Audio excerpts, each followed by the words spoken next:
12 માસૂમ બાળકો અને 2 શિક્ષક મૃત્યુ પામેલા।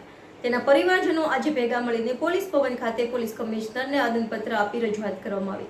વડોદરા શહેરમાં જે હરની બોટ કાંડની ઘટના બની તે અંગે 12 માસૂમ બાળકો અને 2 શિક્ષક મૃત્યુ પામેલા। તેના પરિવારજનો આજે ભેગા મળીને પોલીસ ભવન ખાતે પોલીસ કમિશનરને આવેદનપત્ર આપી રજૂઆત કરવામાં આવી હતી। જે પણ ગુનેગાર છે તેને સજા કરવામાં આવે તેવી માંગ સાથે રજૂઆત કરી આવેદનપત્ર આપ્યું હતું, જેમાં મોટી સંખ્યામાં જે બાળકો મૃત્યુ પામેલા તેમના પરિવારજનો માટે મોટી સંખ્યામાં હાજરી આપી હતી અને સાથે ચીમકી પણ આપવામાં આવી હતી। જે પણ આરોપી હરની બોટ કાંડમાં સામેલ છે તેના પર કાયદેસરની કાર્યવાહી કરવી જોઈએ। જો કાયદેસર પગલાં ભરવામાં નહીં આવે તો અમે જેટલા પરિવારજનો છે અમે પોલીસ ભવન ખાતે આવીને આત્મવિલોપન કરીશું।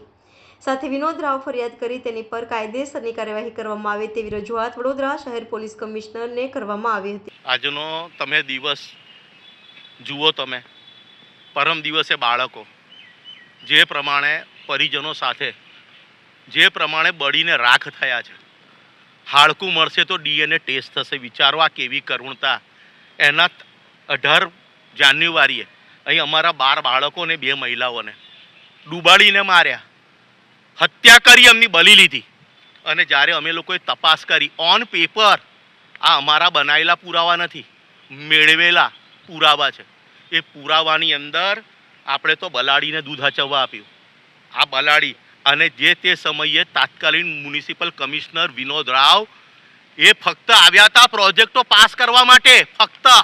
અને તમે કાગળમાં હું તમને એક પુરાવા આપું છું, અનુભવમાં લખે છે કોટિયા પ્રોજેક્ટ કે અમે ભવિષ્યમાં કામ કરવાના છે, અનુભવ। વિચારો ઓન પેપર। આ લોકોને કલ્પના જ નથી। સત્તા એટલી હાવી થઈ ગઈ છે અને બધા સેટિંગ બાજ।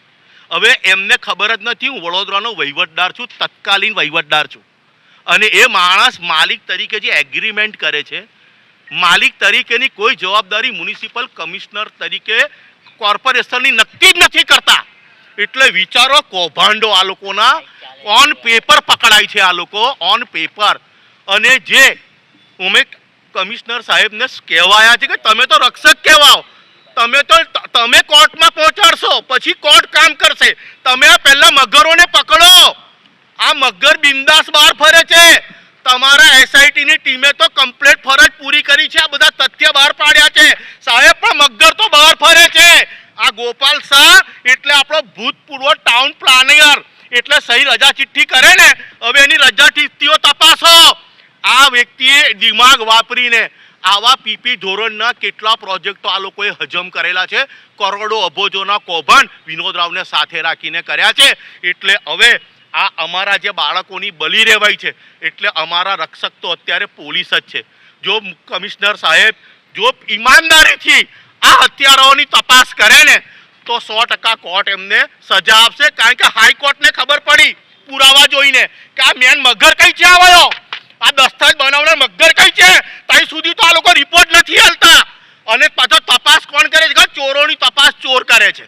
હવે જ્યારે કોર્ટે અર્બન સમિતિની રચના કરી છે એના પહેલા અમે એમને રેડીમેડ થાળી આપીએ, પુરાવા આપીએ છીએ અમે। અને હવે પ્રજાનો વિશ્વાસ સાચવો। આપ કહો છો ને ચબરબંધી નહીં છોડીએ, એસઆઈટીની રચના સસ્પેન્ડ કરો છો, 6 મહિનામાં અધિકારી પાછો આવી જાય છે।